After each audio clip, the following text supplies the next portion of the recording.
남편은 제가 감히 이혼하지 못할 거라 확신했어요. 연애에서 그가 비서와 사람들 앞에서 키스했을 때 저는 변호사에게 밤새 이혼 서류를 작성해달라고 요청했어요. 변호사는 당황했죠. 회사 전체가 사모님 것인데 사장님이 그걸 모르시는군요. 라고요. 준영 씨 회사의 연애까지는 사흘이 남았어요. 저는 아침 7시부터 바쁘게 움직였어요. 먼저 백화점에 가서 직원들에게 줄 답례품을 골랐죠. 직원들이 1년 내내 고생했을 텐데 실용적이면서도 품격 있는 것을 골라야겠다고 생각했어요. 결국 수입산 스킨케어 세트와 맞춤 제작된 보온병을 각자에게 주기로 했어요. 이 두 가지만 해도 거의 1억만 원 가까이 들었죠. 샘플을 들고 집에 돌아왔을 때 준영 씨는 막 잠에서 깨어났어요. 제 손에 들인 쇼핑백을 보고는 눈살을 찌푸리며 물었죠. 이걸 왜 샀어? 이걸 왜 샀어?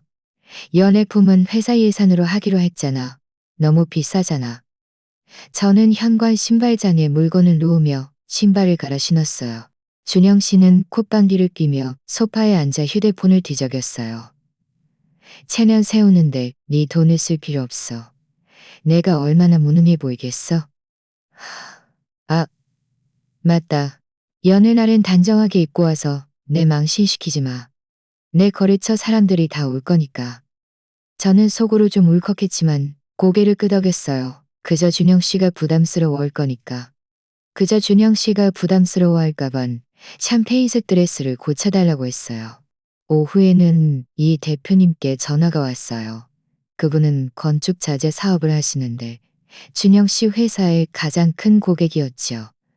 준영 씨가 반년 넘게 매달려도 계약을 따내지 못하고 있었는데 제가 제 인맥을 동원해서 이 대표님께 한 번 더 기회를 달라고 부탁드렸던 거예요. 이 대표님께 한 번 더 기회를 달라고 부탁드렸던 거예요.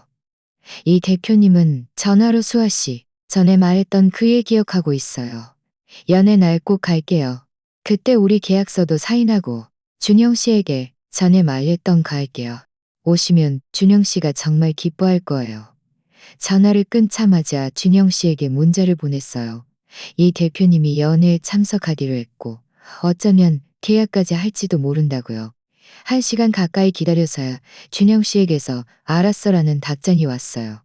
고맙다는 말 한마디 없었죠. 저는 이미 익숙했어요. 결혼 3년 동안도 사실 제가 친구에게 빌린다는 명목으로 준 것이었죠. 저는 명목으로 준 것이 없었죠. 결혼 3년 동안 제가 끌어온 조객이 8명은 될 거예요. 그리고 나중에 여러 채널을 뚫어지는 일까지. 그는 한 번도 이 모든 자원들이 어디서 왔는지 묻지 않았어요. 저도 말하지 않았고요. 저희 아버지는 사업을 하셔서 집안 형편이 넉넉한 편이었지만 준영 씨가 제가 재벌가 따님이라는 것을 알면 부담을 느끼거나 저를 대하는 태도가 변할까봐 계속 숨겨왔어요. 그저 평범한 집안 출신이고 예전에 중소기업에서 사무직으로 일했다고 말했죠. 저녁 식사를 준비할 때 준영 씨는 늦게 돌아왔어요. 문을 열고 들어오자마자 불평했죠. 오늘 최 대표님이랑 밥 먹었는데 왜 당신 안 데리고 왔냐고 묻더라. 한번 만나보고 싶다고. 당신이 집에서 바쁘다고 했는데 사실은 당신이 말실수해서 혹시라도 사람들에게 불쾌감을 줄까봐 걱정돼서 그랬어. 저는 부엌에서 음식을 들고 나오다가 손이 멈칫했지만 이내 웃으며 말했어요. 저 원래 사교 활동 별로 알죠. 당신 혼자서 잘 처리하면 돼요. 당신 혼자서 잘 처리하면 돼요.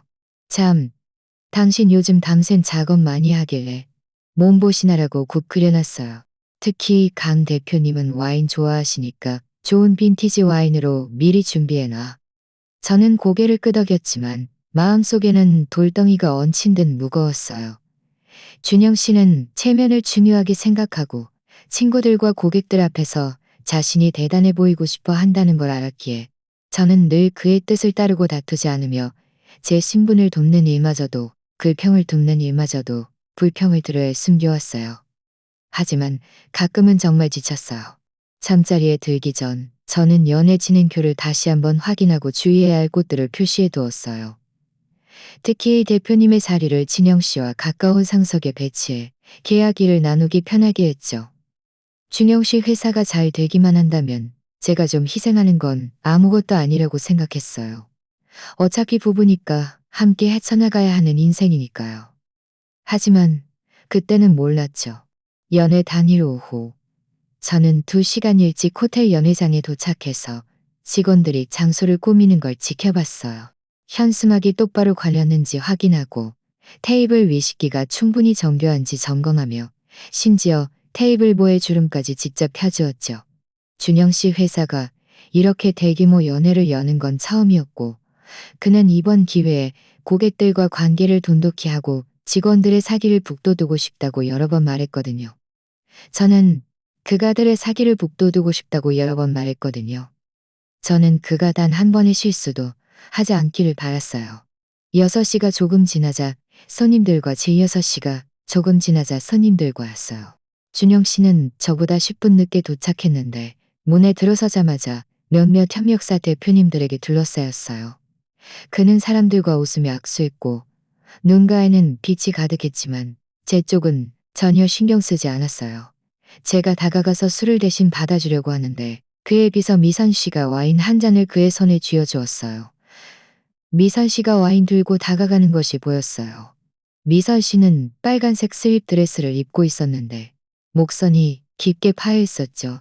준영 대표님, 최 대표님과 그렇게 오래 이야기하시느라 목마르실 거예요.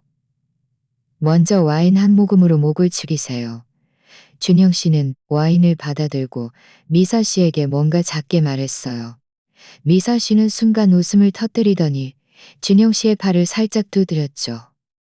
저는 멀지 않은 곳에서 그 모습을 지켜보며 기분이 좋지 않았지만 제가 너무 예민하게 생각하는 걸지도 모른다고 애써 넘겼어요. 기서니까 사장님과 가깝게 지내는 거 가깝게 지내는 만찬이 시작되고 저는 준영 씨 옆자리에 앉았어요. 음식을 2숟갈 먹었을 때 미선 씨가 접시를 들고 저희 테이블로 다가와 준영 씨 옆에 똑바로 서서 스테이크 한 조각을 잘라 그의 입에 대주었어요. 준영 대표님, 이 호텔 스테이크 정말 부드러워요. 한번 드셔보세요. 주위의 시선이 여러 쌍 저희에게로 향했어요. 저희에게로 향했어요. 저희에게로 향했어요. 제 손에 든 젓가락이 멈칫했고 저는 준영 씨의 팔을 살짝 건드리며 작게 말했어요. 직접 잘라 먹으면 되잖아요. 역시 미선 씨가 섬세하네. 내가 미디엄 레어를 좋아하는 거라네. 미선 씨는 그 말에 더욱 달콤하게 웃으며 아예 빈 의자를 준영 씨 옆으로 끌어와 앉아 회사 일을 이야기했어요. 때때로 그에게 음식을 덜어주고 술을 따라주고 술을 따라주기도 했죠. 그 익숙한 모습은 마치 그녀가 준영 씨의 아내라도 되는 것 같았어요. 제 마음속에서 화가 서서히 치밀어 올랐지만 이렇게 많은 사람 앞에서 표출할 수는 없었죠. 옆에 앉아있던 강 대표님이 저를 보고 다시 준영 씨와 미선 씨를 보더니 작게 속삭였어요.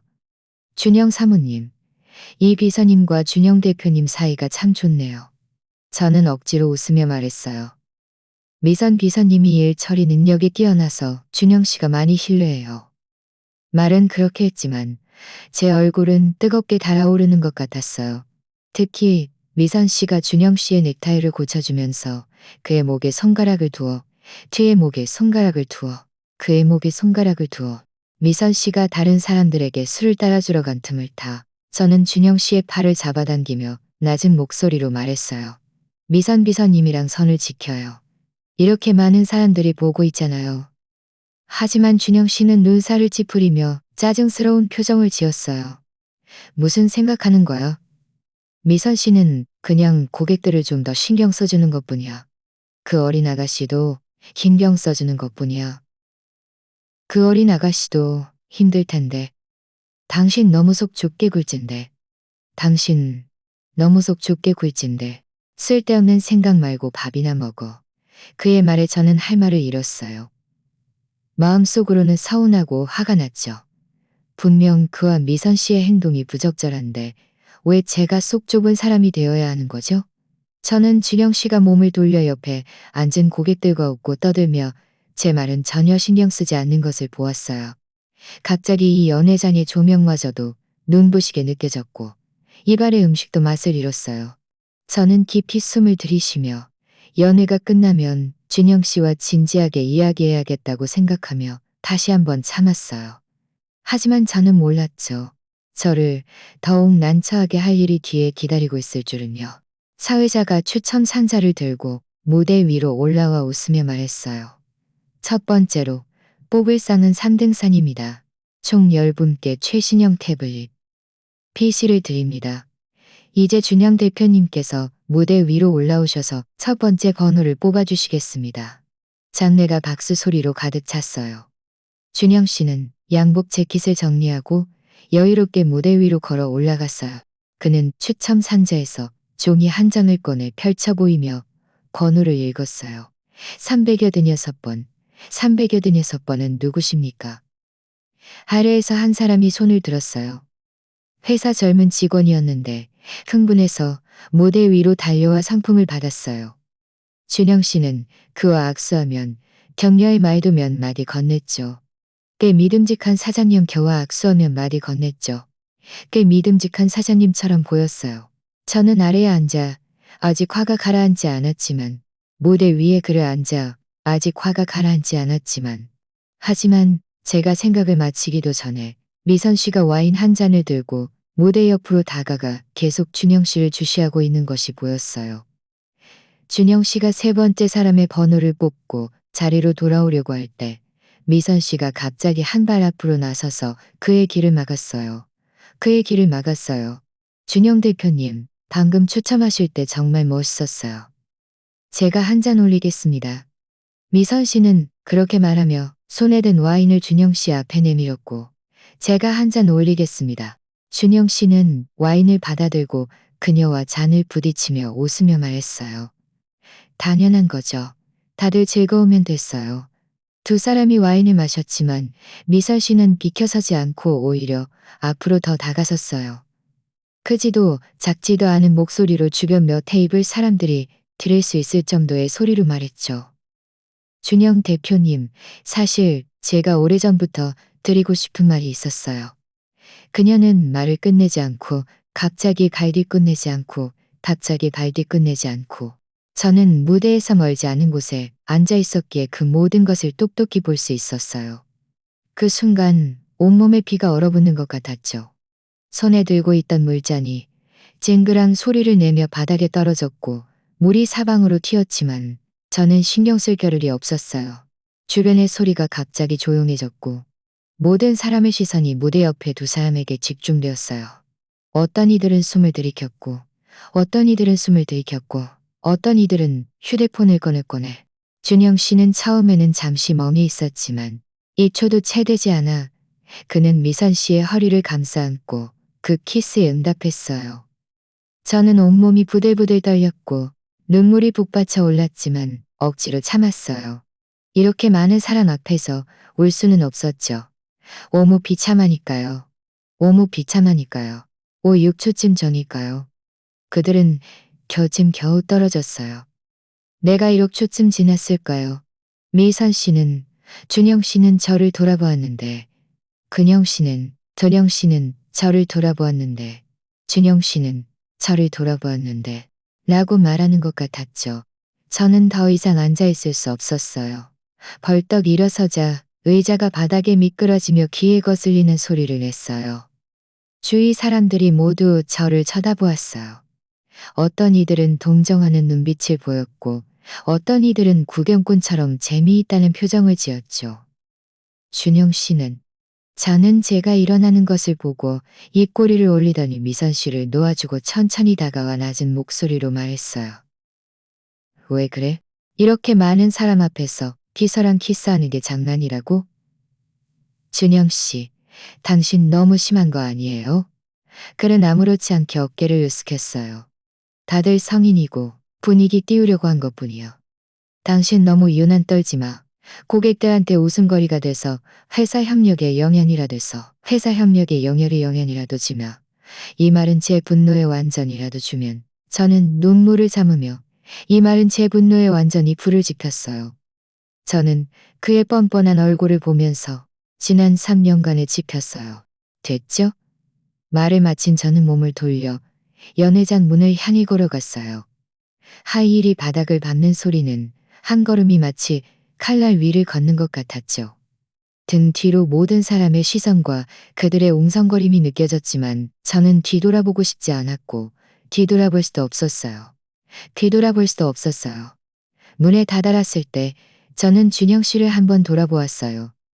그는 이미 제자리에 돌아가 옆에 앉은 고객들과 웃고 떠들고 있었고 그 순간 이 결혼에 대한 제 마지막 기대마저도 완전히 사라졌어요. 저는 휴대폰을 꺼냈고 화가 나서 손가락이 떨렸지만 확고하게 한 번호를 눌렀어요. 저희 집 전담 변호사 김 변호사님이었죠. 더 이상 참을 수 없다는 걸 알았어요. 이혼은 반드시 해야 했으니까요. 호텔 문을 나서자마자 밤에 찬바람이 불어오자 눈물이 왈칵 쏟아졌어요. 저는 서둘러 휴지를 꺼내 닦아냈어요. 제 초라한 모습을 누구에게도 보이고 싶지 않았죠. 택시를 잡으려는데 등 뒤에서 갑자기 준영 씨 목소리가 들렸어요.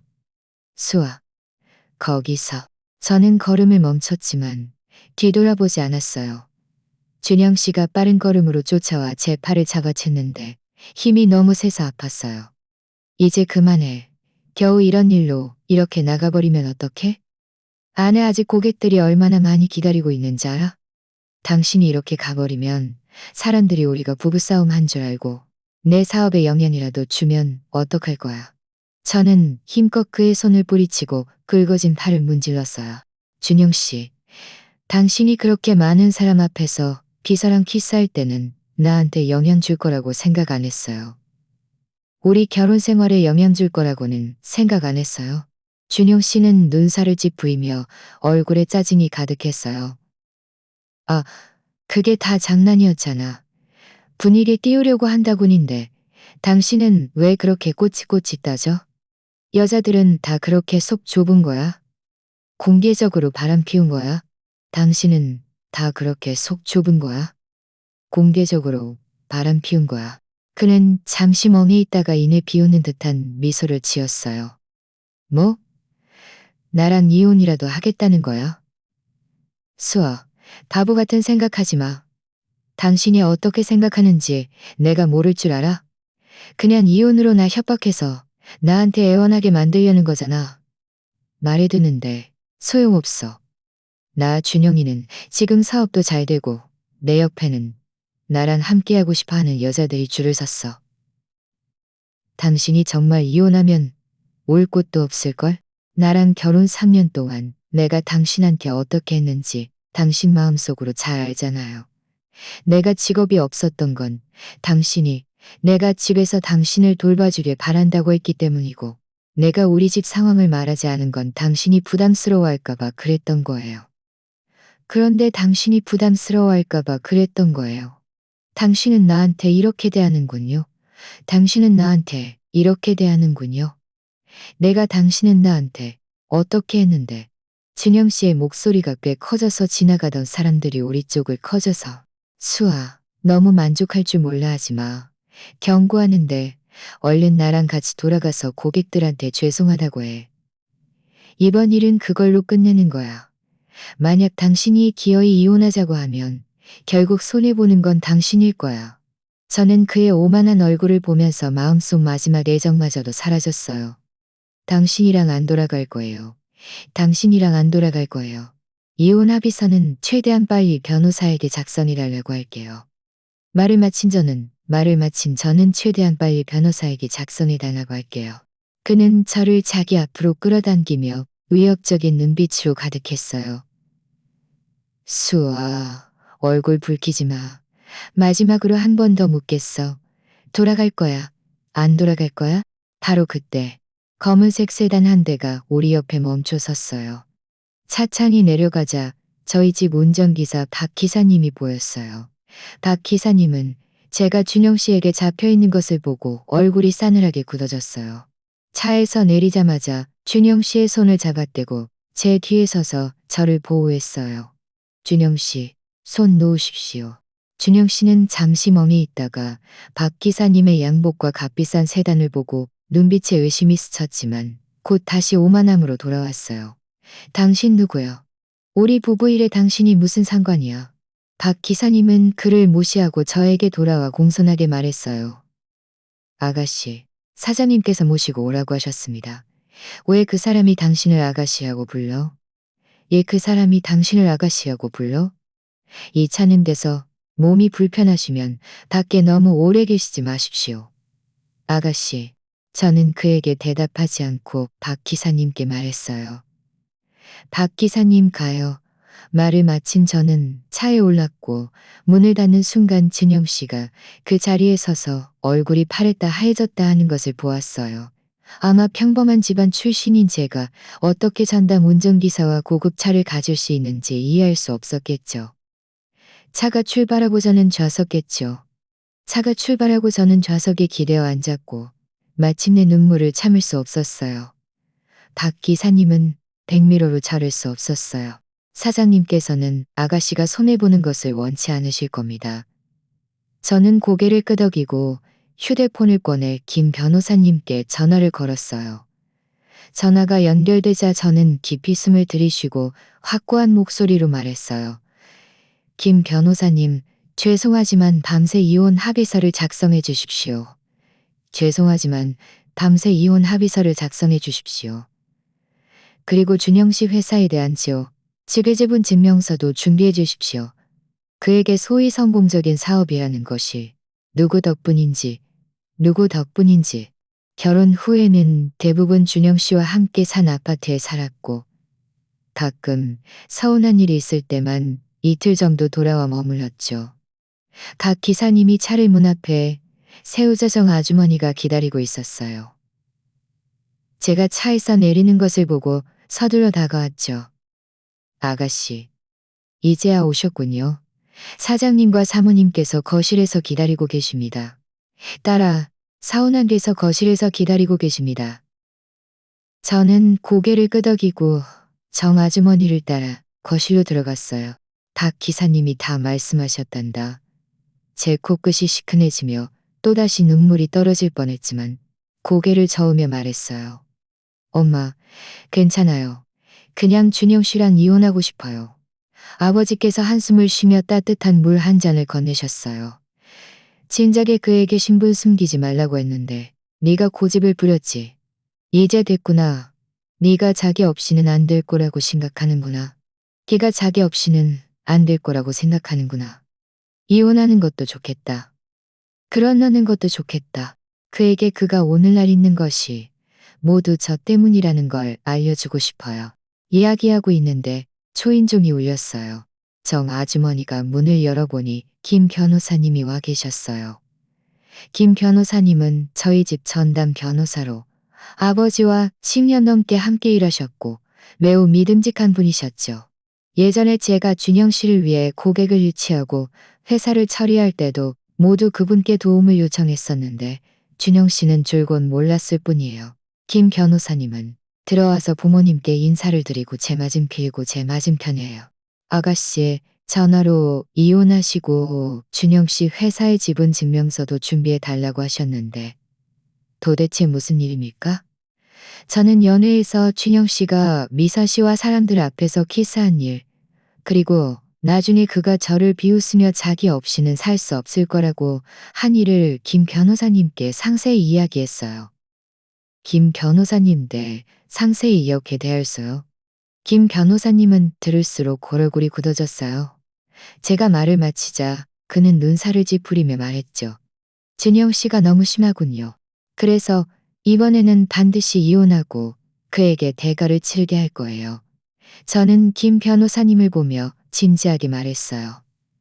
김 변호사님, 이혼 합의서에 준영 씨 명의의 회사 지분과 저희가 결혼 후에 산 아파트를 모두 제 소유로 해달라고 요구할 거예요. 또한 그가 지난 몇 년간 제 자원을 이용해 번 돈도 절반을 나눠 받아야겠어요. 김 변호사님은 고개를 끄덕이며 노트북을 꺼내 기록하기 시작했어요. 준영 씨의 현재 회사에서 사실 아가씨께서 가장 큰 주주이십니다. 당시 아가씨께서 그에게 2억 원의 초기 자금을 주셨을 때 제가 회사 등록을 도와드리면서 아가씨의 요청에 따라 65%의 지분을 아가씨 명의로 등기했습니다. 다만 명예대여자 이름을 사용했을 뿐이죠. 진영 씨는 자신이 100% 지분을 가지고 있다고, 줄곧 센트 지분을 가지고 있다고 줄곧 생각하고 있었습니다. 사실 제각하고 있었습니다. 그렇다면 회사 전체가 사실 제 것이라는 말인가요? 김 변호사님은 웃으며 고개를 끄덕였어요. 그렇게 말할 수 있습니다. 아가씨께서 지분 증명서를 내미시면 준영 씨는 회사에서 발언권이 거의 없을 겁니다. 하지만 아가씨, 정말 이렇게 하실 겁니다. 일단 이 사실이 알려지면 준영 씨에 있었다면 그 결과도 감당해야죠. 어머니께서 옆에서 덧붙이셨어요. 그간 이래지면 저는 확고하게 말했어요. 확실해요. 김 변호사님, 우리 딸이 말하는 대로 해주세요. 반드시 진영 씨에게 따끔하게 보여줘야 해요. 우리 딸을 괴롭히게 놔둘 수는 없어요. 김 변호사님은 고개를 끄덕였어요. 사모님, 염려 마십시오. 아가씨의 일을 반드시 잘 처리해 드리겠습니다. 지금 바로 돌아가서 이혼 합의서를 작성하고 내일 아침 일찍 지분 증명가 되어 그가 더 많은 재산을 나눠 갖지 못하게 할 지분 증명서와 모든 관련 자료를 가져다 드리겠습니다. 또한 준영 씨와 미선 씨와 미선 씨와 미선 씨와 미선 씨와 미선 씨와 미선 씨와 미선 씨와 저는 김 변호사님을 감사한 눈빛으로 바라봤어요. 감사합니다. 김 변호사님. 수고 많으셨습니다. 김 변호사님은 일어나셨어요. 아가씨, 너무 겸손하십니다. 제가 해야 할 일입니다. 그럼 먼저 돌아가겠습니다. 무슨 일이 있으시면 언제든 전화 주십시오. 김 변호사님을 배웅한 후 부모님께서는 다시 저를 위로하며 너무 걱정하지 말고 푹 쉬라고 하셨어요. 저는 방으로 돌아와 창밖의 야경을 바라보았어요. 마음속에는 더 이상 이전의 서운함이나 분노가 남아있지 않았고 오직 평온함과 확고함만이 있었죠. 내일이 새로운 시작이 될 것이고 준영 씨도 자신의 행동에 대한 마땅한 대가를 치르게 될 것이라는 것을 알았어요. 저는 휴대폰을 꺼내 준영 씨에게 문자를 보냈어요. 내일 오전 10시 변호사가 이혼 합의서를 회사로 회적을 거예요. 사인할 준비해요. 사인할 준비해요. 문자를 보내고 저는 휴대폰을 무음으로 바꿨어요. 준영 씨가 어떻게 답장하든 더 이상 그와 이야기하고 싶지 않았으니까요. 다음 날 아침 8시 아침 식사를 마치자마자 김 변호사님이 오셨어요. 손에는 검은 서류 가방을 들고 계셨는데 꽤 두툼해 보였죠. 아버지께서 정 아주머니에게 김 변호사님께 차를 따라드리라고 하셨어요. 김 변호사님은 차를 받아들고 서류 가방을 탁자 위에 놓으며 저를 범아들고 서류 가방을 탁자 위에 놓으며 저를 보며 말했어요. 그리고 제가 밤새 수집한 준영 씨와 미선 씨의 채팅 기록도 있습니다. 먼저 보시고 수정할 부분이 있으면 제가 다시 조정하겠습니다. 모두 그들의 외도 증거입니다. 저는 이혼 합의서를 집어들고 한 조항 한 조항 꼼꼼히 읽어보았어요. 그 안에는 명확하게 적혀 있었죠. 결혼 후 구입한 아파트는 제 소유로 준영 씨 회사의 모든 지분은 제 명의로 이전하고 결혼 후 공동재산은 제가 지랄, 그가 사마를 갖는다는 내용이었어요. 그리고 그가 제 자원을 이용해 번 돈도 비율에 따라 저에게 나눠줘야 한다고요. 김 변호사님은 안도의 한숨을 쉬더니 서류 가방에서 두꺼운 자료 뭉치를 꺼내 저에게 건네며 말했어요. 이것은 지분 증명서입니다. 명예대여자의 서명과 공증 서류, 그리고 회사 등록 정보가 있습니다. 이것들이 모두 아가씨께서 회사 65%의 주주이자 실제 지배인이라는 것을 사실 제가 지분임 알고 있었죠. 사실 제가 지분임 알고 있었죠. 저는 자료를 받아 지분 증명서 페이지를 넘겼어요. 그 위에는 제 이름과 명이 훨씬 그 이름과 명이었어요. 김 변호사님은 저를 보다가 갑자기 눈살을 찌푸리며 뭔가 생각난 듯 의아한 목소리로 말했어요. 아가씨, 갑자기 생각난 것이 있습니다. 준영 씨는 아가씨께서 회사의 실제 지배인이라는 것을 알고 있습니까? 저는 잠시 멍해 있다가 고개를 저었어요. 그는 몰라요. 저는 한 번도 그에게 말한 적 없어요. 그는 몰라요. 저는 한 번도 그에게 말한 적 없어요. 처음 회사 등록을 도와드릴 때 제가 명예대여자 이름을 사용해 달라고 부탁했던 건 그는 몇 초간 멍해 있다가 입을 열었어요. 무슨 말씀이십니까? 그가 회사 전체가 아가씨 것인 줄 모른다고요? 그가 정말 몰랐단 말입니까? 저는 고개를 끄덕이며 씁쓸하게 웃었어요. 네, 그는 회사가 자기 것인 줄 알았어요. 그 고객들도 모두 자신이 따낸 줄 알았고요. 제가 뒤에서 얼마나 많이 도와줬는지 모르고 있었죠. 김 변호사님은 한숨을 쉬며 얕단 허탈한 목소리로 말했어요. 만약 그가 진작에 아가씨께서 회사의 사장이라는 것을 알았다면 10번 간도더라도 감히 아가씨께 이렇게 대하지 못했을 겁니다. 그는 아직도 아가씨께서 자기 없이는 살 수 없을 거라고 생각하고 아가씨께 의수대고 있습니다. 만약 그가 진실을 알게 된다면 어떤 반응을 보일지 모르겠군요. 저는 탁자 위에 지분증명서를 집어들고 손가락으로 그 위에 새겨진 글자를 가볍게 쓰다듬으며 확고한 눈빛으로 이렇게 쓰다듬으며 그가 줄곧 자랑스럽게 여겼던 회사가 사실 제 것이라는 것을 알았을 때 그가 어떤 표정을 지을지 정말 보고 싶군요. 어머니께서 옆에서 들으시다가 고개를 끄덕이며 말씀하셨어요. 그래, 진실을 알려줘야 해. 그가 오늘날 있는 것이 모두 우리 딸 덕분이지. 그 자신이 얼마나 대단해서가 아니라는 것이 모두 우리 딸 덕분이지. 그 자신이 얼마나 대단해서가 아니라는 걸 깨닫게 해야 해. 김 변호사님은 잠시 생각하더니 말했어요. 또한 회사의 재무팀과 경영진에게도 인사를 드려야 할 겁니다. 어차피 아가씨께서 실제 지배인이시니 앞으로 회사 일은 아가씨께서 결정하셔야 할 테니까요. 저는 김 변호사님의 말씀이 옳다고 생각해서 고개를 끄덕였어요. 좋아요. 그럼 우리 10시에 그의 회사로 가죠. 네, 아가씨요. 부모님께서 저희를 문 앞까지 배웅해 주셨어요.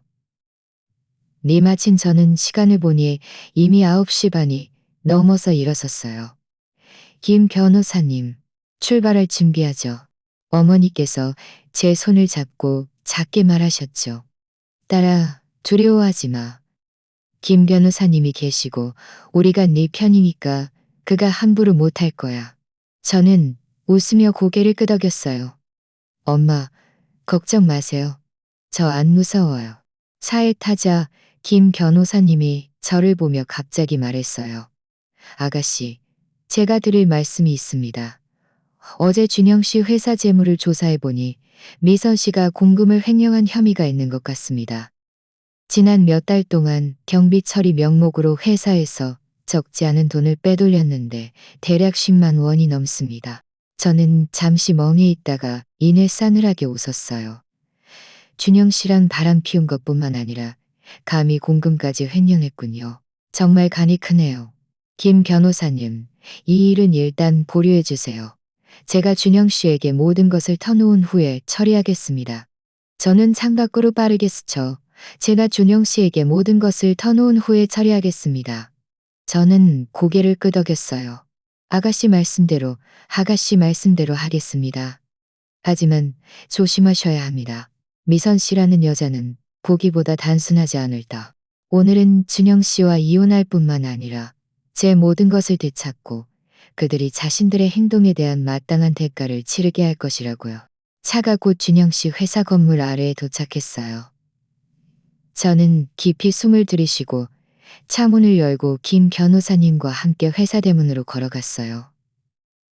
준영 씨 회사 건물로 들어서자 안내 데스크의 젊은 여직원이 저를 보고 잠시 멍해 있다가 웃으며 물었어요. 준영 사모님, 오늘 웬일이세요? 준영 대표님은 사무실에 계세요. 저는 고개를 끄덕이고 말없이 김 변호사님을 따라 엘리베이터로 걸어갔어요. 엘리베이터 안에는 우리 둘뿐이었어요. 끊임없이 올라가는 숫자를 보면서 저도 모르게 3년 전 일이 떠올랐죠. 그때 준영 씨는 막 회사를 그만두고 자신의 사업을 시작하고 싶다고 했지만 수백만 원밖에 없어서 사무실 임대료조차 감당할 수 없었어요. 그는 매일 얼굴을 찌푸린 채 제게 불평했죠.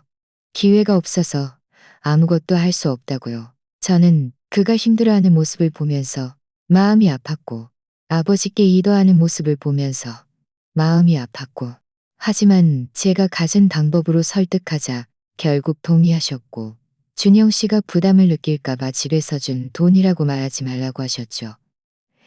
저는 아버지께 받은 2억 원을 들고 준영 씨에게 이것은 제가 전에 직장 다니면서 모은 돈과 친구에게 빌린 돈이라고 말했어요. 준영 씨는 그때 정말 감동해서 저를 안고 앞으로 저에게 잘해줘서 좋은 삶을 살게 해주겠다고 말했죠. 하지만 그는 몰랐어요. 나중에 제가 아버지, 친구에게 부탁해서 집주인에게 말해줘서야 임대료를 절반으로 깎을 수 있었죠.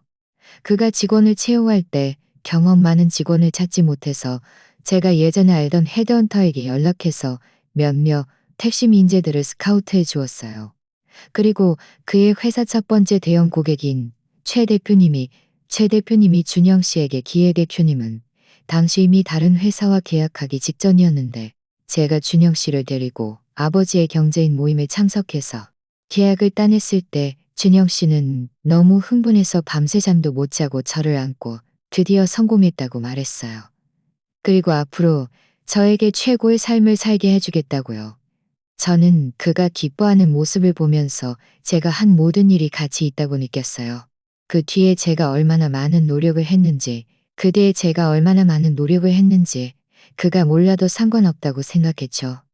나중에 그의 회사는 서서히 자리를 잡았지만 문제도 점점 많아졌어요. 그는 돌아와서 저에게 화를 내며 요즘 사람들은 너무 신의가 없다고 불평했어요.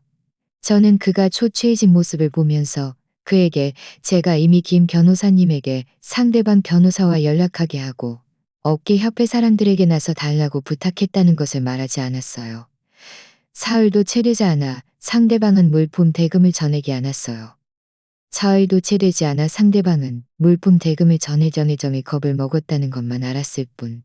제가 뒤에서 그를 도왔다는 것만 알았을 뿐. 그의 회사가 너무 작아서 신뢰할 수 없다고 말했죠. 준영 씨는 제게 몇 번이나 불평했어요. 이 협력이 성사되면 회사 올해 매출이 2배로 뛸 수 있을 거라고요. 저는 그 말을 듣고 이 대표님께 전화를 걸었어요. 이 대표님과는 저와 오랜 인연이 있었고 어릴 때 저를 업어 키우다시피 했죠. 저는 이 대표님께 저를 업어 키우다시피 했죠. 저는 이 대표님께 준영 씨의 상황을 말하고 한 번 더 기회를 달라고 부탁드렸어요. 이 모든 일들을 저는 한 번도 준영 씨에게 말한 적 없어요.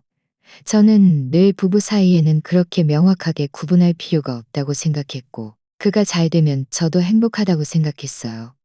하지만 저는 몰랐죠. 그가 서서히 지금의 모습으로 변할 줄은요. 자신의 능력이 뛰어나다고 생각하고 모든 성공을 자신만의 공으로 돌리며 심지어 가장 힘들었을 때 누가 그를 도왔는지 그리고 자신에게 잘해주겠다고 했던 약쓸 때 누가 그를 도왔는지 엘리베이터가 띵 소리를 내며 준영 씨 사무실이 있는 층에 도착했어요. 저는 깊이 숨을 들이쉬고 마음속 감정을 억누른 채 김 변호사님을 따라 엘리베이터에서 내렸어요. 복도에는 몇몇 직원들이 있었는데 저희를 보고 모두 걸음을 멈추고 작게 웅성거렸어요. 아마 저와 김 변호사님이 함께 온 것이 평소와 다르다고 생각했겠죠. 준영 씨의 사무실은 복도 끝겠죠. 준영 씨의 사무실은 복도 끝에 있었고 문이 살짝 열려 있었어요. 안에서는 그와 미선 씨의 대화 소리가 들렸는데 아주 즐거워 보였대였는데 아주 즐거워 보였죠. 회사에는 찾아오지 말라고 했잖아. 미선 씨는 그의 여부의자에 앉아 있었는데 저를 보고 입꼬리를 올리며 의기양양한 미소를 지었고 일부러 준영 씨에게 더 가까이 다가갔어요. 저는 그들의 태도에 아랑곳하지 않고 김 변호사님이 들고 있던 서류 가방을 준영 씨의 사무실 책상 위에 놓으며 하하 소리를 내며 크게 웃었어요. 크게 웃으실 책상 위에 놓으며 크게 웃었어요. 수아, 이혼 합의서를 가져왔어요. 읽어보고 문제 없으면 사인해요.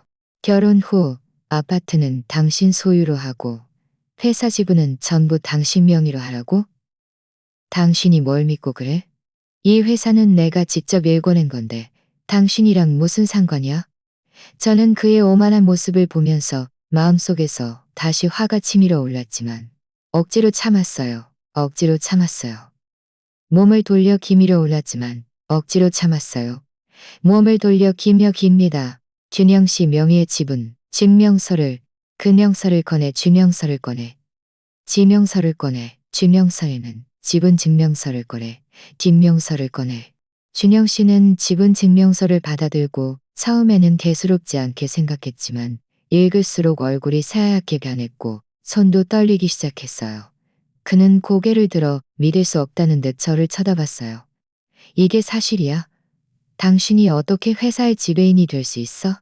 그의 충격받은 모습을 보면서 제 마음속에는 통쾌함이라곤 한 점도 없었고 오직 실망감만이 가득했어요. 저는 천천히 입을 열어 3년 동안 제가 어떻게 그를 창업하도록 보았는지, 어떻게 인맥을 동원해 고객을 유치했는지, 어떻게 회사 위기를 해결했는지, 그리고 어떻게 김 변호사님에게 지분을 명예대여해달라고 부탁했는지 한마디 한마디 이야기했어요. 한 가지 일을 말할 때마다 준영 씨를 보고 다시 준영 씨를 보고 다시 준영 씨를 보고 마지막에는 손에 들고 있던 지분 증명서를 탁 하고 책상에 떨어뜨리며 딸이 탁하고 책상에 떨어뜨리며 아마 제가 재벌가 따님이고 그녀가 줄곧 대단하다고 생각했던 준영 대표님이 사실 꼭두각시에 불과했다는 것을 예상하지 못했겠죠. 저는 눈앞에 두 사람의 초라한 모습을 보면서 마침내 안도의 한숨을 쉬었어요. 3년 만에 드디어 진실을 말했고 더 이상 신분을 숨기며 저를 희생할 필요가 없게 된 거죠. 준영 씨는 의자에 주저앉아 한참을 정신 차리지 못하고 불가능해, 이건 불가능해 라고 계속 중얼거렸어요. 미선 씨도 충격에서 벗어나 정신을 차렸어요. 그녀는 준영 씨를 보고 다시 저를 보았는데 눈빛의 경악이 서서히 불만으로 변했죠. 그녀는 일어나 준영 씨 옆으로 가서 그의 어깨를 두드리더니 저를 돌아보며 약간 도발적인 어조로 말했어요. 수아 씨, 당신이 회사의 지배인이라고 해도 어쩌겠다는 거죠. 준영 대표님이 회사에 그렇게 오래 계셨는데 얼마나 많은 고객 자원을 가지고 있는지 아세요? 만약 준영 대표님이 회사에서 한 짓을 내가 모를 줄 알았어요?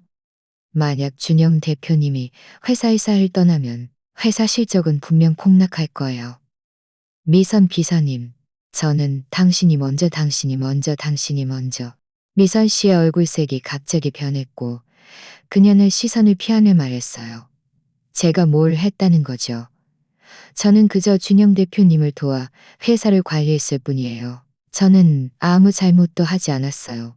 준영 씨도 그때 정신을 차리고 걸떡 일어나 저를 가리키며 소리쳤어요. 준영 씨도 그떡 일어나 저를 가리키며 소리쳤어요.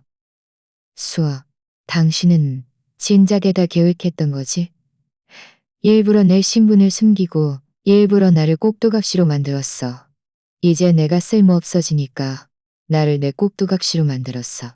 4년 동안 내가 당신한테 어떻게 했는지, 내가 당신한테 내 신분을 숨긴 건 당신이 부담스러워할까봐 그랬고, 당신을 위해 고객을 유치한 건 당신이 잘 살기를 바라서 그랬어요. 그런데 당신은요? 당신은 나를 배신했을 뿐만 아니라 이 모든 것이 당신이 마땅히 받아야 할 수 없었죠.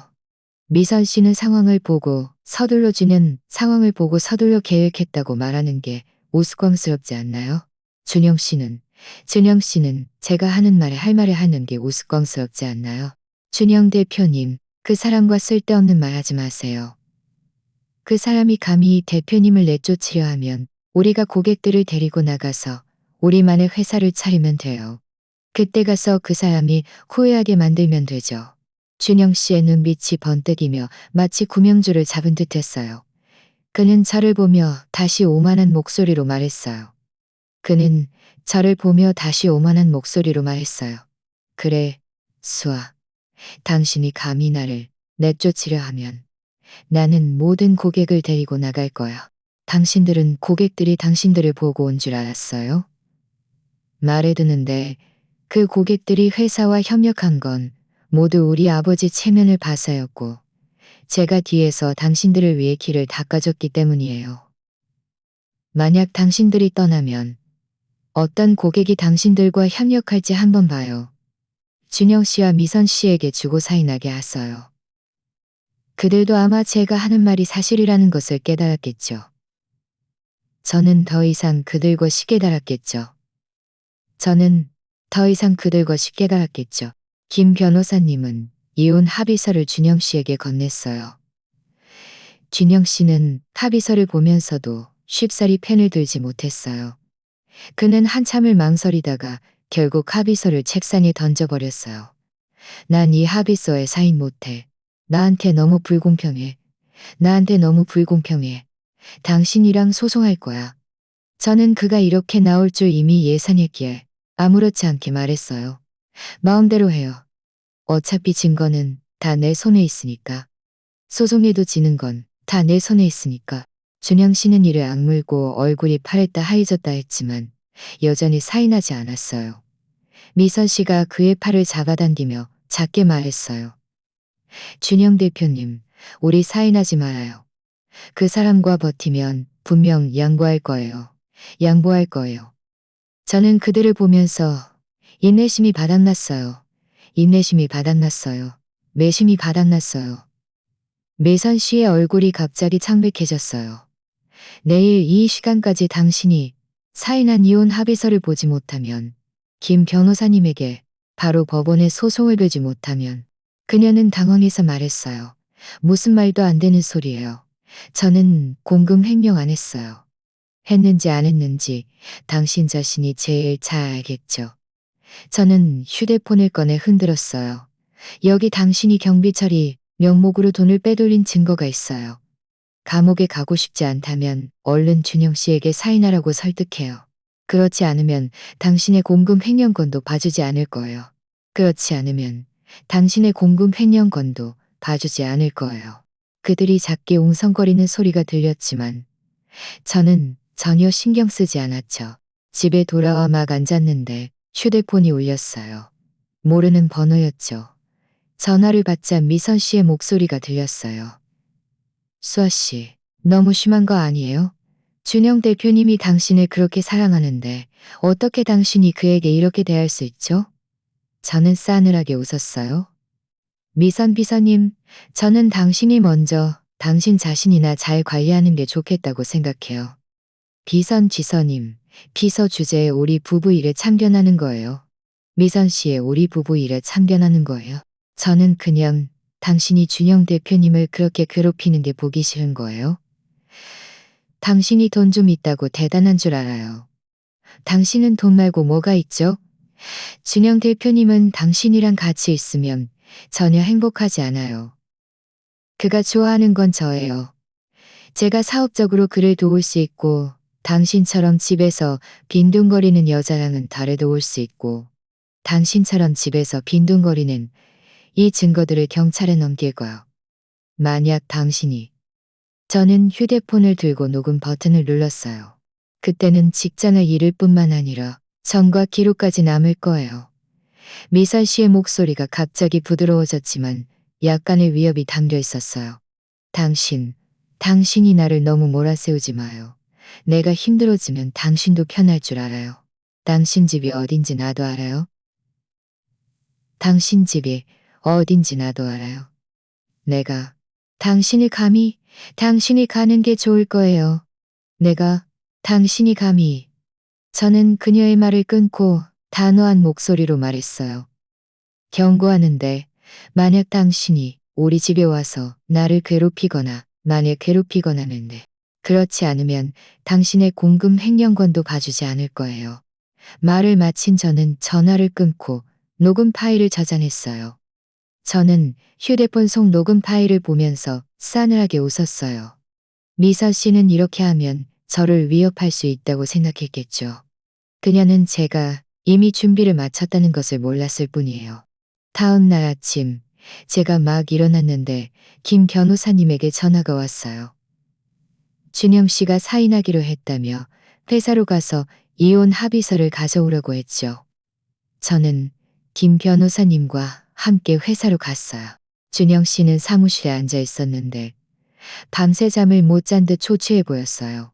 미선 씨는 그의 옆에 서 있었는데 눈빛에는 불만이 가득했지만 더 이상 아무 말도 하지 못했죠. 준영 씨는 펜을 들고 떨리는 손으로 이혼 합의서에 사인했어요. 저는 합의서를 받아들고 한 번 확인한 후 고개를 끄덕였어요. 김 변호사님은 고개를 끄덕였어요. 김 변호사님, 이제부터는 변호사님께 부탁드릴게요. 제가 최대한 빨리 처리하겠습니다. 저는 준영 씨와 미선 씨를 보며 평온한 목소리로 말했어요. 오늘부터 준영 씨는 더 이상 회사의 대표가 아닙니다. 미선 비서도 해고되었습니다. 이제 짐을 챙겨서 회사를 떠나세요. 준영 씨와 미선 씨는 얼굴이 창백해졌지만 반박할 엄두도 내지 못했어요. 그들은 묵묵히 짐을 챙겨 했어요. 그들이 떠나는 뒷모습을 보면서 제 마음속에는 통쾌함이라곤 한택 모습을 보면서 제 마음속에는 통쾌하겠어요. 앞으로 저는 회사의 난장판을 정리하고 새로운 삶을 시작해야 했죠. 하지만 저는 제가 노력하기만 한다면 회사를 잘 운영하고 제가 원하는 삶을 살 수 있을 거라고 믿었어요. 준영 씨와 미선 씨가 떠난 후 저는 텅 빈 사무실에 서서 벽에 걸린 올해의 우수 기업상 상패를 바라보며 만감이 교차했어요. 이 상패는 작년에 받은 것인데 그때 준영 씨는 저에게 흥분해서 자랑했어요. 이것이 자신의 노력의 결과라고요. 하지만 그는 몰랐죠. 이 상패를 받기 위해 제가 얼마나 많은 인맥을 동원하고 얼마나 많은 서류를 보충해 주었는지요. 얼마 지나지 않아 회사의 몇몇 부서장들이 문을 녹화하고 들어왔어요. 선두에는 운영부의 박 부장님이 계셨는데 그는 회사의 오랜 직원으로 준영 씨가 창업 초기부터 함께했던 분이었죠. 얼굴에는 약간의 망설임이 담겨 있었어요.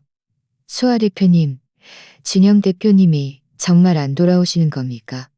회사 앞으로 어떻게 해야 합니까? 회사 앞으로 어떻게 해야 합니까? 회사 앞으로 어떻게 해야 합니까? 저는 준영 씨가 전에 앉던 의자에 앉아 지분 증명서와 회사 등록 자료를 책상 위에 놓았어요. 여러분, 지금 궁금한 점이 많으실 것이라는 것을 압니다. 먼저 여러분께 명확히 말씀드리겠습니다. 오늘부터 제가 이 회사의 실제 지배인이자 새로운 책임자입니다. 어떻게 회사의 실제 지배인이자 새로운 책임자입니다. 어떻게 회사의 줄곧 집에 계시지 않았습니까? 어떻게 회사의 지배입니다. 앞으로 회사에 책임질 것입니다. 박 부장님은 제가 책임질 것입니다. 저는 웃으며 지난 3년 동안 제가 어떻게 준영 씨에게 초기 자금을 대주고 어떻게 그를 위해 고객을 유치하고 어떻게 회사 위기를 해결했는지 간략하게 이야기했어요. 제가 이야기할 때 과장하거나 부풀리지 않고 그저 평온하게 사실만을 진술했을 뿐이었죠. 하지만 제가 말할수록 부서장들의 얼굴은 더욱 놀라워했어요. 박 부장님, 3년 전 우리 회사가 사무실 임대할 때 기억하시나요? 박 부장님은 준영 씨가 협상해서 그렇게 된 줄 알았겠지만 사실은 제가 아버지 친구에게 부탁해서 집주인에게 말해준 것이었어요. 그리고 마케팅부의 김 부장님, 작년에 최 대표님과의 그 계약건에서 상대방이 계속 계약을 미루다가 갑자기 동의했죠. 김 부장님은 상대방이 계속 계약을 미루다가 갑자기 동의했죠. 김 부장님은 상대방이 마음을 바꾼 줄 알았겠지만 제가 변호사에게 우리 회사에 계약을 부탁해서 해결된 것이었어요. 이 부자님은 준영 씨가 빌려온 돈인 줄 알았겠지만 그것은 제가 집에서 가져온 비상자금이었어요. 제가 한 가지 일을 말할 때마다 부서장들의 눈은 더욱 커졌어요. 제가 말을 마치자 박 부장님이 가장 먼저 반응했어요. 그는 탁자 위의 지분 증명서를 보고 나서 일어나 저에게 허리를 굽혀 인사했어요. 수아 대표님, 죄송합니다. 저희는 대표님께서 회사를 위해 이렇게 많은 일을 하셨는지, 전임 일을 하셨는지, 전염 일을 하셨는지, 저는 전에 말하지 않은 것은 준영 씨가 부담스러워할까봐 그랬고, 여러분이 제가 집안 배경을 이용한다고 생각할까봐 그랬어요. 이제 솔직하게 이야기했으니 여러분도 안심하고 일하시기를 바랍니다. 회사는 책임자가 바뀌었다고 해서 문제가 생기지 않을 것이고 오히려 더욱 빠지 경비 처리 항목에 문제가 좀이다. 이 부장님이 잠시 망설이다가 물었어요. 수아 대표님, 그럼 미선 비서가 해고되었는데, 그가 하던 일은 미선 비서가 해고되었는데, 그가 하던 일은 미선 비서가 해고되었는데, 저는 미선 씨의 공금 횡령 건이 생각나 이 부장님께 말했어요. 미선 비서의 일은 이 부장님이 임시로 맡아주세요. 그가 가지고 있던 자료들을 모두 정리하고 특히 경비 처리 영수증을 꼼꼼히 확인해서 문제가 있는 부분은 표시해 김 변호사님께 넘겨주세요. 또한 회사 최근 반년 지지의 김 변호사님께 넘겨주세요. 또한 회사 최근 반년치 재무제표도 저에게, 다저표도 저에게 가져다 주세요. 회사의 자금 상황을 확인하고 싶습니다. 이 부장님은 고개를 끄덕였습니다. 그들의 확고한 눈빛을 보면서 제 마음이 훨씬 든든해졌어요. 역시 회사에는 똑똑한 사람들이 있었고 제가 그들을 잘 이끌기만 한다면 회사는 분명 제대로 자리를 잡을 수 있을 것이라고 생각했죠. 부서장들이 나간 후 김 변호사님이 서류 한 뭉치를 들고 들어왔어요. 아가씨, 이것은 미선 씨의 공금 횡령에 대한 예비조사 결과입니다. 그가 작년 3월부터 고객 접대 및 사무용품 구매 명목으로 총 1억 5,600만 원을 빼돌렸습니다.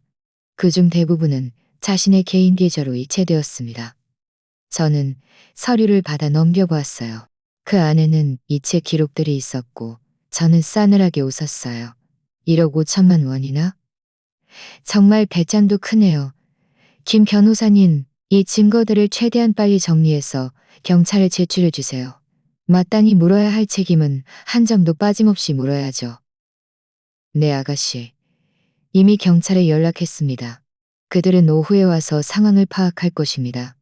김 변호사님은 잠시 멈칫하더니 다시 말했어요. 그리고 준영 씨가더니 다시 말했어요. 저는 눈살을 찌푸리며 단호한 목소리로 말했어요. 합의서는 이미 사인했으니 그 내용대로 진행할 거예요. 그가 불만이라면 법원에 소송을 제기하라고 해요. 저는 끝까지 상대할 거예요. 김 변호사님은 고개를 끄덕였어요. 알겠습니다. 제가 그에게 명확히 말하겠습니다. 오후에 경찰임은 고개를 끄덕였어요. 오후에 경찰이 회사로 왔어요. 이 부장님이 정리해둔 경비 처리, 영수증과 재무 기록을 그들에게 개었어요. 하루 종일 바쁘게 일하고 저녁에 집에 돌아갈 때는 차 좌석에 기대어 잠이 들었어요. 박 기사님이 저를 깨웠을 때는 이미 집 문 앞이었죠. 제가 막 차에서 내리자마자 준영 씨가 문 앞에 서 있는 것이 보였어요. 그는 아침보다 더 초췌해 보였고 눈에는 핏발이 가득했어요. 그는 저를 보자마자 서둘러 다가와 제 손을 잡았어요. 저는 힘껏 그의 손을 잡았어요. 수아, 내가 잘못했다는 걸 알겠어. 나랑 이혼하지 말아줘. 응, 준영 씨, 너무 늦었어요. 당신이 미선 씨랑 사람들 앞에서 키스할 때는 오늘 같은 날이 올 거라고 생각 안 했어요? 당신이 나를 비웃으며 자기 없이는 안 될 거라고 할 때는 오늘 같은 날이 올 거라고 생각 안 했어요. 우리 사이는 이미 끝났어요.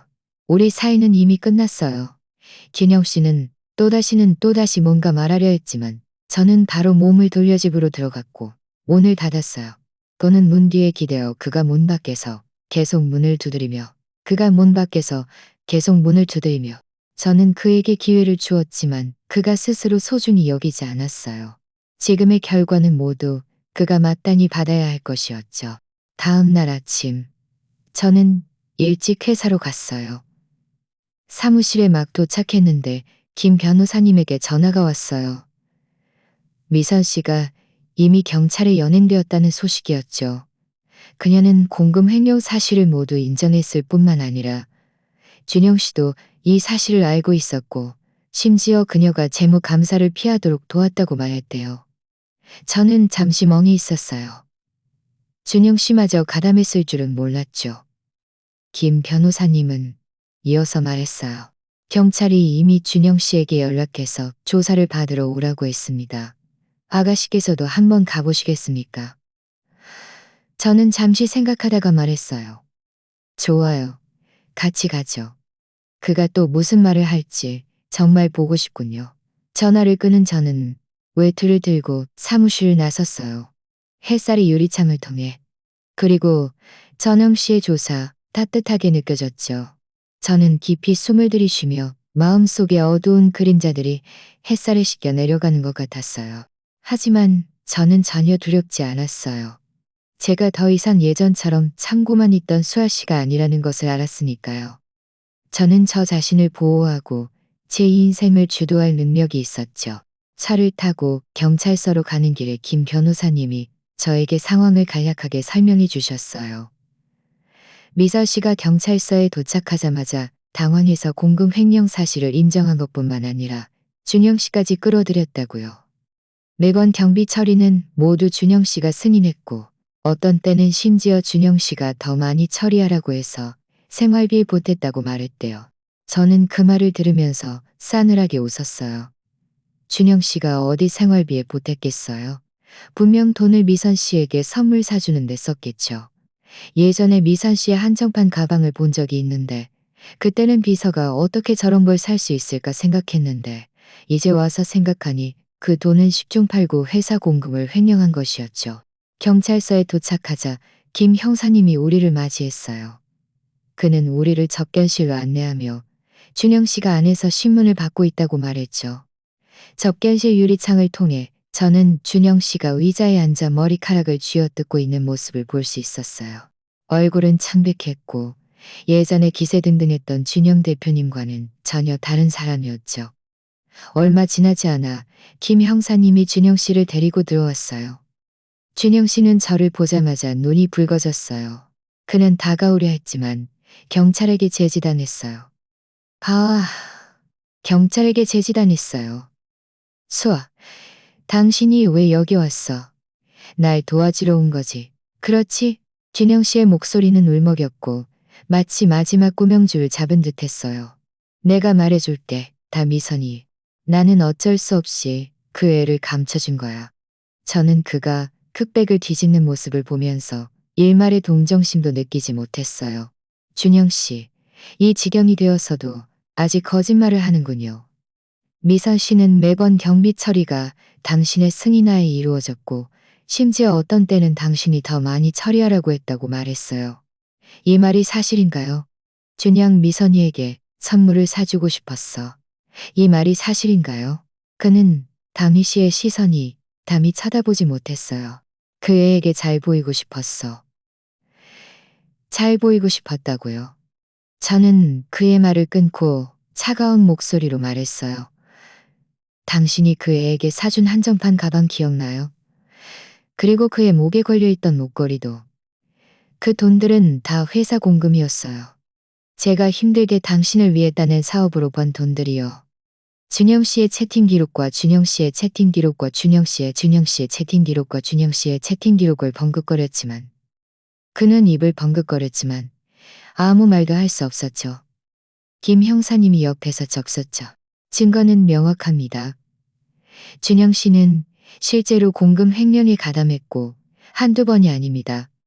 이제 솔직하게 자백하고 정상을 참작받으려 노력하는 것이 좋습니다. 준영 씨의 어깨가 축 처졌어요. 그는 바닥에 쪼그리고 앉아 두 손으로 머리를 감싸쥐고 크게 울기 시작했어요. 제가 잘못했어요. 정말 잘못했어요. 정말 잘못했어요. 정말 잘못했어요.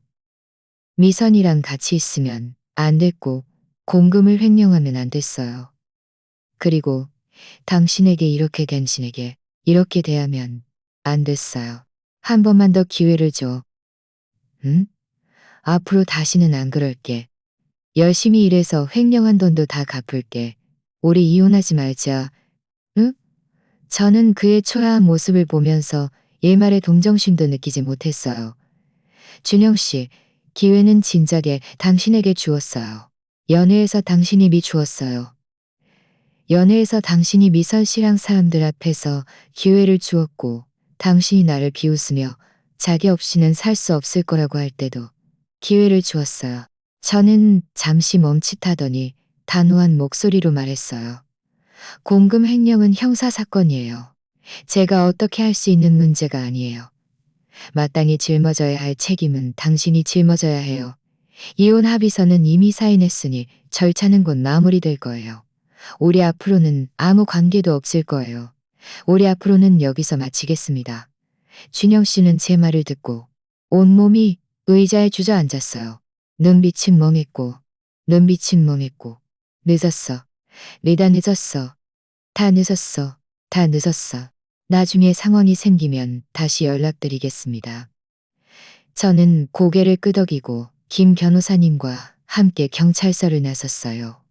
막대문을 나서자 김 변호사님이 말했어요. 아가씨, 현재 상황으로 볼 때 진영 씨가 공금 횡령이 가담했다는 증거가 충분합니다. 증거가 충분합니다. 그는 징역형을 받을 가능성이 높습니다. 횡령한 1억 5,600만 원도 돌려줘야 합니다. 어떻게 되든 상관없어요. 오랫동안 제 마음을 짓눌렀던 돌덩이가 드디어 떨어진 것 같았죠. 준영 씨의 일은 저를 실망시켰지만 그보다 더 큰 것은 해방감이었어요. 드디어 그에게서 그리고 이 끔찍한 결혼에서 완전히 벗어나 새로운 삶을 시작할 수 있게 된 것이죠. 회사로 돌아오자 박 부장님과 몇몇 부서장들이 사무실에서 저를 기다리고 있었어요. 제가 돌아오자마자 서둘러 다가와 물었죠. 수아 대표님, 상황이 어떻게 됐습니까? 준영 대표님은 저는 고개를 저었어요. 더 이상 그 사람 얘기는 하지 마세요. 그 사람 일은 회사와 상관없어요. 우리는 지금 회사를 잘 운영하는 것이 가장 중요해요. 전에 미선 비서가 담당했던 몇 가지 프로젝트 자료를 봤는데 몇몇 고객들은 아직 계약을 안 했더군요.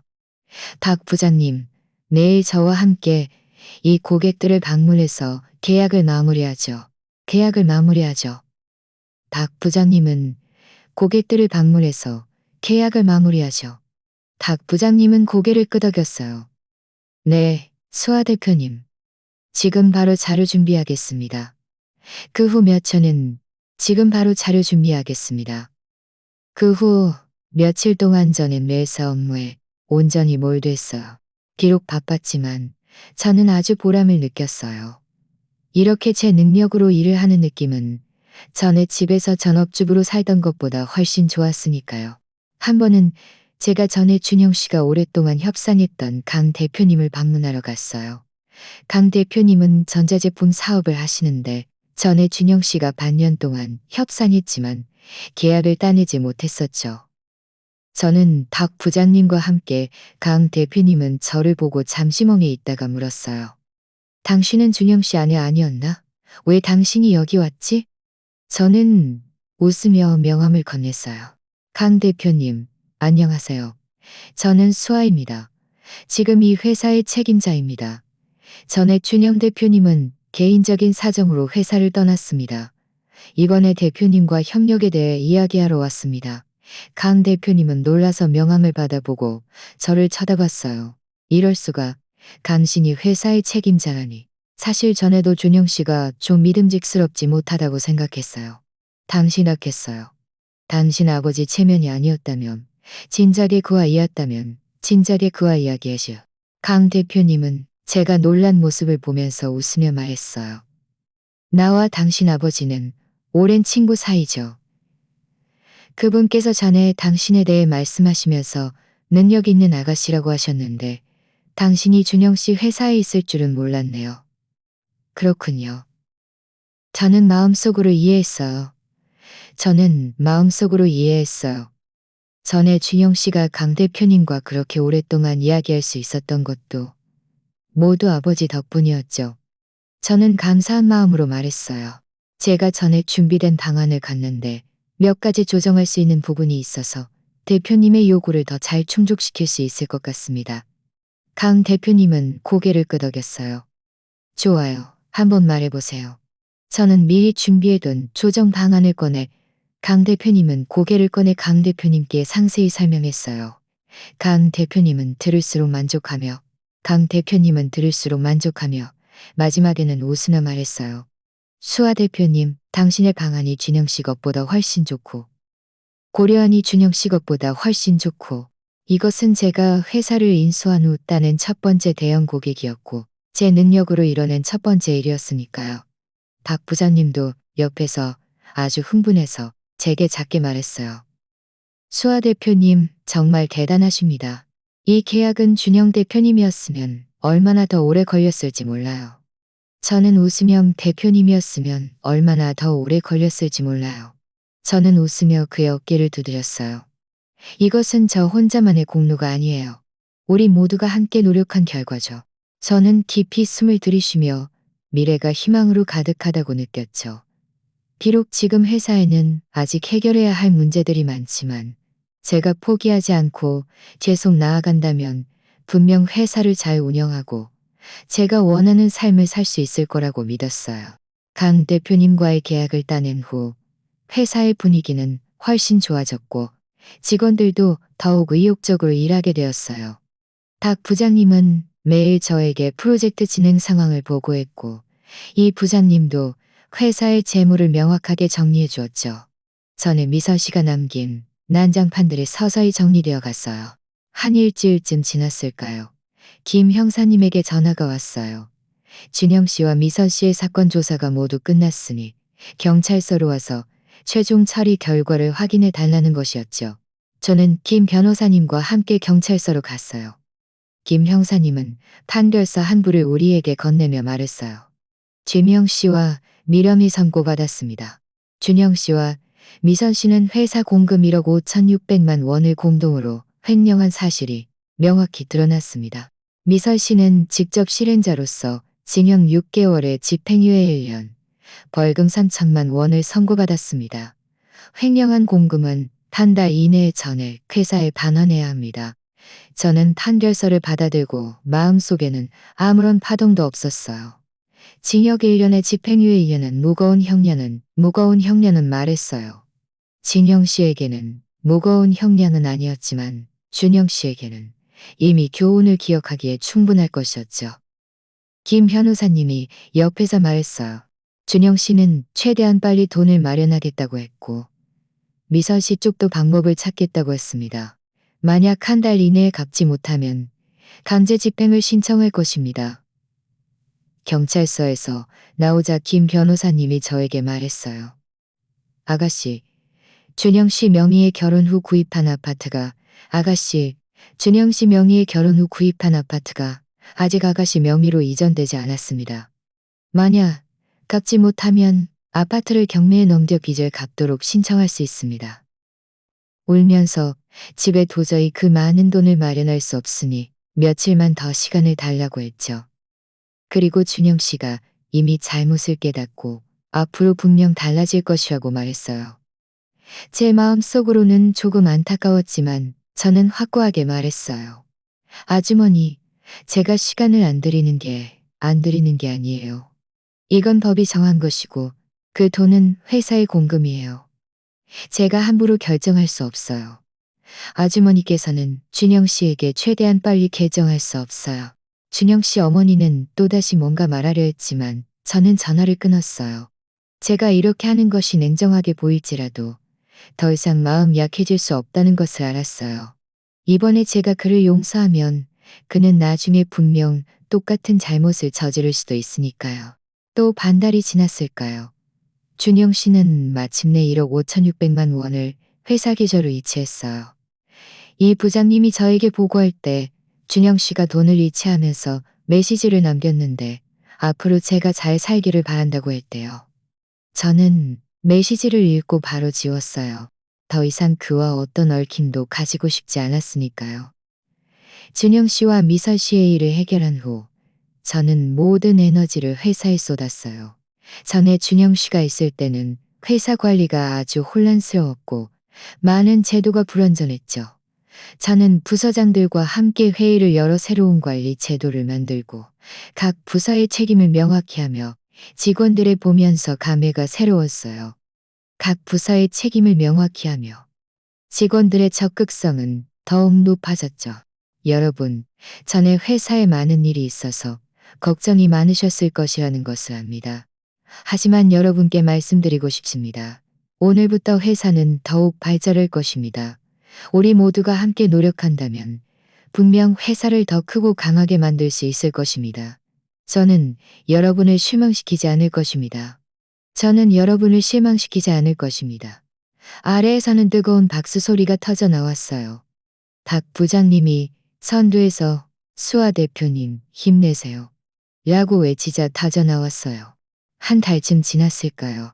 법원으로부터 소장이 날아왔어요. 준영 씨가 저를 고소한 것이었죠. 이혼 합의서의 재산 분할이 불공평하니 재산을 다시 분할해 달라는 것이었어요. 저는 소장을 보면서 너무 우스웠어요. 김 변호사님께 말했죠. 그는 정말 반성할 줄 모르는군요. 이 지경이 되어서도 아직 저와 재산을 다투려 하다니요. 김 변호사님은 웃으며 말했어요. 아가씨, 염려 마십시오. 그때 가서 법정에서 그의 외도와 공금 횡령 사실을 모두 밝혀서 그가 완전히 얼굴을 들지 못하게 만들겠습니다. 재판 당일 저와 김 변호사님은 함께 법원으로 갔어요. 준영 씨는 양복을 입고 있었는데 전보다 조금 더 생기 있어 보였지만 눈빛에는 여전히 초췌함이 담겨 있었죠. 그의 변호사는 법정에서 논리정연하게 이혼 합의서가 제가 준영 씨를 강요해서 사인한 것이고 김 변호사님은 이혼 합의서, 준영 씨와 미선 씨의 채팅 기록, 공금 횡령 판결서 등을 꺼내 판사님 앞에 하나씩 제시했어요. 판사님, 이혼 합의서는 준영 씨가 자발적으로 서명한 것으로 그의 서명과 지장이 있으며 당시 증인도 있었습니다. 또한 준영 씨는 결의적으로 서명하지 않아야 합니다. 또한 준영 씨는 결혼 생활 중 외도를 했고 회사 공금 횡령에 가담했습니다. 법률 규정에 따라 그는 유책기 규정에 따라 그는 유죄입니다. 판사님은 증거를 확인하고 준영 씨에게 물었어요. 피고 준영 씨, 원고 변호사가 말한 내용이 사실입니까? 결혼 생활 중 외도를 했고 공금 횡령에 가담했습니까? 준영 씨의 얼굴은 갑자기 새빨개졌고 그는 판사님을 감히 쳐다보지 못하고 오물쭈물하며 말했어요. 저는 아직 겸용할 충분하니 말했어요. 저는 오히려 그의 경영하려 했지만 판사님이 그의 말을 끊었어요. 피고 측은 이혼 합의서가 피고 측은 이혼 합의서가 피고 측은 이혼 합의서가 본 재판부는 피고의 소송 청구를 기각하고 기존 이혼 합의서의 재산 분할안을 유지합니다. 준영 씨는 판결을 듣고 의자에 주저앉았어요. 눈빛은 멍했고 저는 그의 모습을 보면서 일말의 동정심도 느끼지 못했어요. 모두 그가 마땅히 받아야 할 것이었죠. 법원을 나오자 김 변호사님. 수고 많으셨습니다. 김 변호사님이 웃으며 말했어요. 아가씨, 제가 그가 이기지 못할 거라고 말씀드렸죠. 이제 그는 더 이상 아가씨와 재산을 다 드셔 회사로 돌아오자 박 부장님이 저에게 최근 몇몇 새로운 고객들이 먼저 우리에게 연락해서 협력하고 싶다고 말했어요. 저는 그 말을 듣고 정말 기뻤어요. 이것은 회사의 평판이 점점 좋아지고 있다는 것을 의미했죠. 저는 박 부장님께 말했어요. 고객들과 잘 소통해서 그들의 요구를 파악해 주세요. 우리는 반드시 이 협력들을 따내서 회사의 실적을 한 단계 더 끌어올려야 합니다. 저녁에 집에 돌아갈 때는 부모님께서 제가 좋아하는 음식들을 한 상 가득 차려놓고 저의 준영 씨 사건 해결을 축하해 주셨어요. 딸아, 이제 됐구나. 더 이상 너를 괴롭힐 사람이 없어. 너는 이제 네 사업을 잘하고 네 삶을 잘 살 수 있겠구나. 아버지께서도 웃으며 말했어요. 그래, 네가 회사에서 무슨 어려움을 겪으면 아빠한테 말해. 아빠가 해결해 줄게. 제가 어떤 어려움을 겪든 그들은 늘 저를 지지해주고 저의 가장 든든한 버팀목이 되어줄 것이라는 것을 알았죠. 식사를 마치고 저는 혼자 베란다에 앉아 밤하늘의 별을 바라보았어요. 마음이 정말 평온했어요. 이 기간 동안 많은 일이 있었죠. 서운함도, 분노도, 실망감도 있었지만 그보다 더 큰 것은 성장통이었어요. 저는 창고만 있던 전업주부에서 독립적으로 회사를 이끌 수 있는 책임자가 되었어요. 준영 씨의 소송이 기각된 후 그는 더 이상 저에게 연락하지 않았어요. 나중에 그는 평범한 직업을 구했는데 월급은 예전의 3분의 1밖에 안 되고 벌금도 제때 갚아야 해서 생활이 꽤 어려웠다는 소식을 들었어요. 미선 씨도 소식이 끊겼어요. 아마 이 도시에 더 이상 머무를 면목이 없어서 고향으로 돌아갔겠죠. 저는 가끔 다른 사람들의 입을 통해 그들의 소식을 듣지만 제 마음속에는 아무런 그들의 소식을 듣지만 모든 골치 아픈 일들을 해결하고 나니 회사의 발전은 더욱 순조로웠어요. 전에 박 부장님이 맡았던 몇몇 새로운 고객들이 모두 순조롭게 계약을 체결했고 그중 한 의료기기 고객은 우리와 5년 장기 계약을 체결하여 회사의 매출을 단숨에 2배로 올렸어요. 이 부장님이 저에게 재무제표를 가져다 줄 때 웃으며 말했어요. 수아 대표님, 이번 분기 이익이 작년 전체보다 많습니다. 저는 재무제표를 가져다 줄 때 웃습니다요. 모두를 격려하기 위해 저는 워크숍을 조직해서 직원들과 함께 이틀 동안 해변으로 놀러 가기로 했어요. 소식이 발표되자 직원들은 모두 정말 흥분했고 특히 젊은 직원들은 당일에 뭘 가져갈지 계획하기 시작했죠. 워크숍 당일 날씨는 정말 좋았어요. 햇살은 밝고 해풍은 시원했죠. 햇살은 밝고 해풍은 시원했죠. 해풍은 시원했죠. 모두 해변 모래사장에서 깨끗. 저녁에는 함께 바비큐를 하고 노래를 불렀죠. 그런데 대표님께서 인수한 후 회사가 망하지 않았을 뿐만 아니라 이렇게 잘 발전하다니요. 대표님은 정말 저희의 기둥이십니다. 저는 웃으며 그의 어깨를 두드렸어요. 박 부장님, 우리는 한 식구예요. 모두가 한마음 한뜻으로 노력한다면 회사는 분명 더욱 발전할 거예요. 앞으로도 발전할 거예요. 앞으로도 박 부장님께 부탁드립니다. 앞으로도 박 부장님께 부탁드릴 일이 많을 테니 잘 부탁드립니다. 수아 대표님, 서둘러 말했어요. 저는 예전에는 결혼이 여자의 안식처라고 생각해서 줄곧 준영 씨 주위를 맴돌며 저 자신도 사업을 할 수 있다는 것을 잊고 살았어요. 이제야 깨달았죠. 여자가 가장 믿을 수 있는 것은 결코 결혼이 아니라 자신의 능력과 든든함이라는 것을요. 워크숍에서 돌아온 후 아버지에게 전화가 왔어요. 어머니께서 저를 보고 싶어 하셔서 집에 와서 식사하라고 하셨죠. 저는 제가 좋아하는 과일을 사들고 차를 몰고 집으로 갔어요. 문을 열고 들어서자 익숙한 음식 냄새가 났어요. 어머니께서 앞치마를 두르고 부엌에서 요리하고 계셨고 아버지께서는 거실에서 신문을 보고 계셨죠. 왔니? 얼른 손 씻어. 어머니께서 저를 보고 웃으며 말했어요.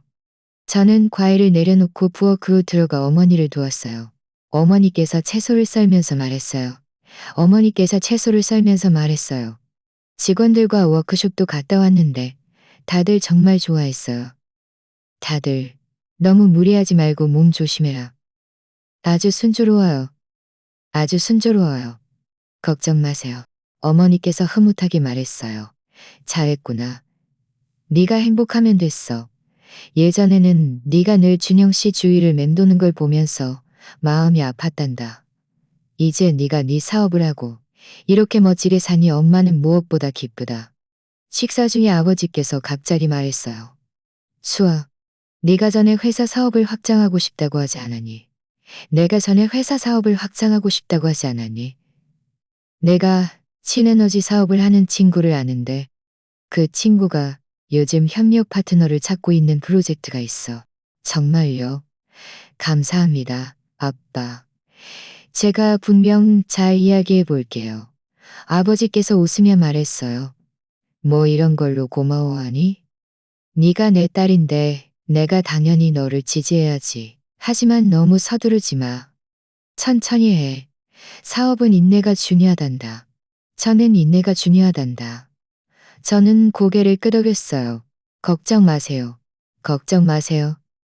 그 후 며칠 동안 자료를 연구하면 저는 회사 일차 운영에 바쁘게 보내면서도 새로운 고객과의 협상 준비를 했어요. 만남 당일 저는 깔끔한 양복을 입고 약속 시간 30분 전에 약속 장소인 카페에 도착했어요. 고객인 진 대표님이 오신 후 저는 그에게 회사의 상황과 협력 방안을 상세히 설명했어요.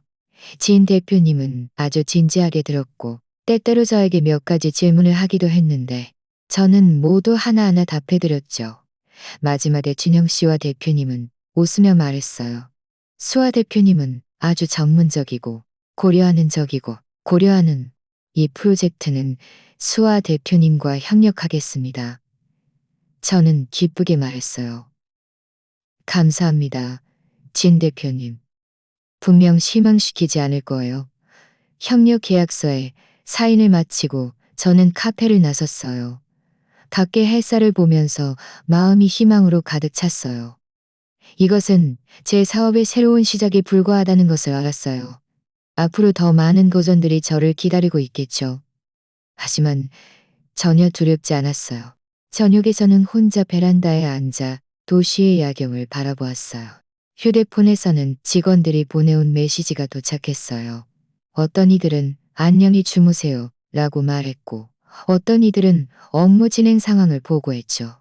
저는 하나씩 답장하고 휴대폰을 내려놓고 깊이 숨을 들이쉬었어요. 이 기간 동안 저는 결혼의 배신을 겪었고 사업의 성공도 얻었어요. 저는 미래의 삶이 분명 더욱 좋아질 것이라고 믿어요. 분노했고 실망했지만 그보다 더 많이 성장하고 강해졌죠. 지금의 저는 더 이상 참고만 있던 쇼. 제가 스스로를 포기하지 않고 열심히 노력하고 헤쳐나간다면 저를 막을 수 있는 것은 아무것도 없을 테니까요. 저를 쓰러뜨리지 못하는 모든 것은 저를 더욱 강하게 만들 것입니다. 오늘 이야기가 마음에 드셨다면 좋아요와 구독 부탁드립니다. 또 어떤 종류의 이야기가 보고 싶으신지 댓글로 공유해 주세요. 계속해서 좋은 이야기를 들려드리겠습니다.